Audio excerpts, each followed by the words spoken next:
Hey everyone, today I'm flying Qatar Airways First Class, but here is the twist. This flight is just 1 hour long, and I only paid 27,000 Avios and £70 for it. Now that sounds crazy, right? But this might just be the best value short-haul first class experience in the world, and I'm going to show you guys exactly what it's like.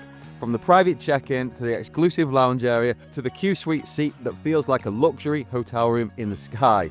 This is far from your typical short-haul flight experience, and best of all, I'll show you how you can book this exact same deal step by step. So if you want to try out first class luxury without breaking the bank, stick around because you are going to want to see this. So let's get this trip started. You're joining me today from Dubai Terminal 1, which is where Qatar Airways operate from. So if you're flying with them, this is the terminal you need. Straight away, the experience started off strong. Qatar have a dedicated first class check-in line, and there was zero queue. I was through in just a couple of minutes, and it already felt like things were going to be a level above. Then it was time to hop on the monorail, which I always enjoy. You get a full view of the airport, and it just starts to build that sense of anticipation, like you're about to experience something a bit special. Now, Terminal 1 isn't the flashiest part of Dubai Airport, but it doesn't really matter when you've got Qatar First Class lounge access, and this is where things really pick up. Now, you don't just get access to a nice lounge, you also get access to a dedicated section of the lounge just for Qatar Airways First Class passengers. That part really stood out. It felt quieter, more refined, and genuinely exclusive. The kind of place you'd actually want to kick back and spend some time in. There were plenty of food options, there was a really good buffet, but the highlight was the a la carte menu. That was just for Qatar Airways First Class passengers. That's where you'll find the better quality dishes. I started with a watermelon juice, which was really refreshing, and also ordered an omelette.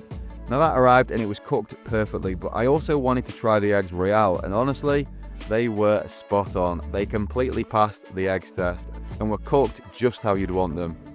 And the best part, all of this is included with your ticket. You don't need elite status or a black credit card. I booked this for just 27,000 Avios and £70, and you can do exactly the same. I spent about an hour in the lounge, and it genuinely felt like the kind of experience you'd expect before a long-haul first-class flight, not a 1 hour hop. Soon enough though, it was time to head to the gate. D19 today. Once again, there was a dedicated first-class boarding lane. No waiting, and I was one of the first on the aircraft. And then the big reveal. This flight features Qatar's famous Qsuites.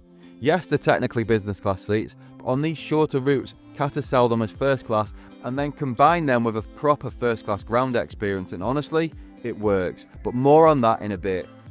These seats are next level. They feel massive. The Qsuites are unbelievable. The privacy is unbeatable, and once that door closes, it really does feel like you're in your own private room in the sky. Compared to something like British Airways Qsuite, it's like going from League One to the Premier League. It's not even close. When you get to your seat, you're greeted with a refreshing diptyque hot towel, a nice classy touch, and yes, even on a 1 hour flight, there's a full printed menu waiting for you. That's right, you still get a proper meal service, complete with drinks and of course some very decent champagne. Because let's be honest, what's first class without champagne? I went for the Taittinger Rosé and it went down very nicely indeed. Just after that, the crew brought round some Arabic coffee and premium dates, another signature Qatar Airways touch that really elevates the whole experience, even before you left the ground. Now, I wasn't going to need it on such a short hop, but the Qatar entertainment system is genuinely one of the best in the sky. It's packed with movies, TV shows, and content in all different languages. It's slick, responsive, and has something for everyone. Honestly, what really blew me away was just how over the top this setup was for a 1 hour flight. Once I had my champagne in hand and the door to the Qsuite closed, it really felt like I was just one level down from a private jet. The service, the space, the privacy, it's honestly hard to believe Qatar are offering this for such a short route. Then it was time to take off, and I managed to get some really nice footage of the climb out of Dubai, so I've left that in. But if planes taking off aren't your thing, feel free to skip ahead and I'll see you in the air.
soon as we leveled off, the crew wasted no time, it was time for lunch.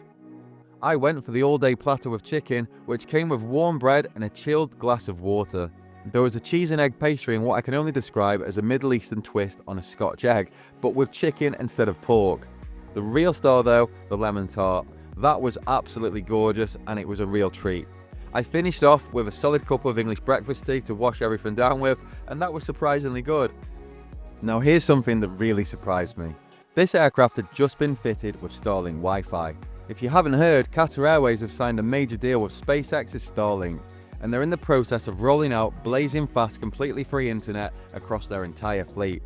Now I've tried airline Wi-Fi before, most of it's really slow, very expensive, and often barely usable, but this was on another level. I was able to stream YouTube in HD, scroll socials, check emails, even upload photos seamlessly. There was no lag, no buffering, and it stayed absolutely rock solid for the entire flight. And the best bit? This isn't a trial or a premium add-on, it's going to be completely free for every passenger on every Qatar Airways aircraft once the rollout is complete. No catch, no cost, just log in and you're good to go. It's a massive leap forward and yet another reason Qatar Airways continues to raise the bar in the sky. As we began our descent into Doha, I took a minute to take it all in. I paid 27,000 Avios and £70 for this flight, which if you value Avios at around a penny each, comes out to about £350 all in. And for that, you get treated like absolute royalty from start to finish. It's a true 5-star experience and easily one of the most memorable ways to fly first class without spending thousands. If you ever find yourself traveling around the Middle East and you've got some Avios saved up, this is without doubt one of the best ways you can spend them. And the best part? This experience isn't over yet, because what's waiting for us in Doha might just be the most impressive part of the whole journey. So, here's the cherry on top. When you fly Qatar Airways First Class into Doha, the 5-star experience doesn't end when you land. As soon as you step off the plane, you're whisked away from the crowds and taken to a private immigration terminal, tucked just to the left of the main immigration. And trust me, this place is next level. It feels more like walking into a luxury hotel than an airport. You're greeted at the door, the formalities are handled for you, and you're offered drinks, snacks, tea and coffee, all while relaxing in one of the many gorgeous lounge areas. Immigration? Well, that's done in about 30 seconds. No queues, no stress, just pure VIP treatment. But it gets even better. Once you've collected your bags, you get access to the Qatar Airways First Class Arrivals Lounge, and this place is absolutely unreal. I was the only passenger in there, and that's no exaggeration. It's huge, it's beautifully designed, and it feels like you've stepped into your own private terminal. There are 5-star showers with diptych amenities, pristine restrooms, quiet workspaces, and a full restaurant serving made-to-order food and drinks before you even leave the airport. The service was next level. There were genuinely more staff than passengers, and I honestly didn't want to leave. I grabbed a quick bite to eat, had a drink for the road, and took it all in. Because for me, flying is more than just getting from A to B. It's about the experience, the memories, and how you're made to feel along the way.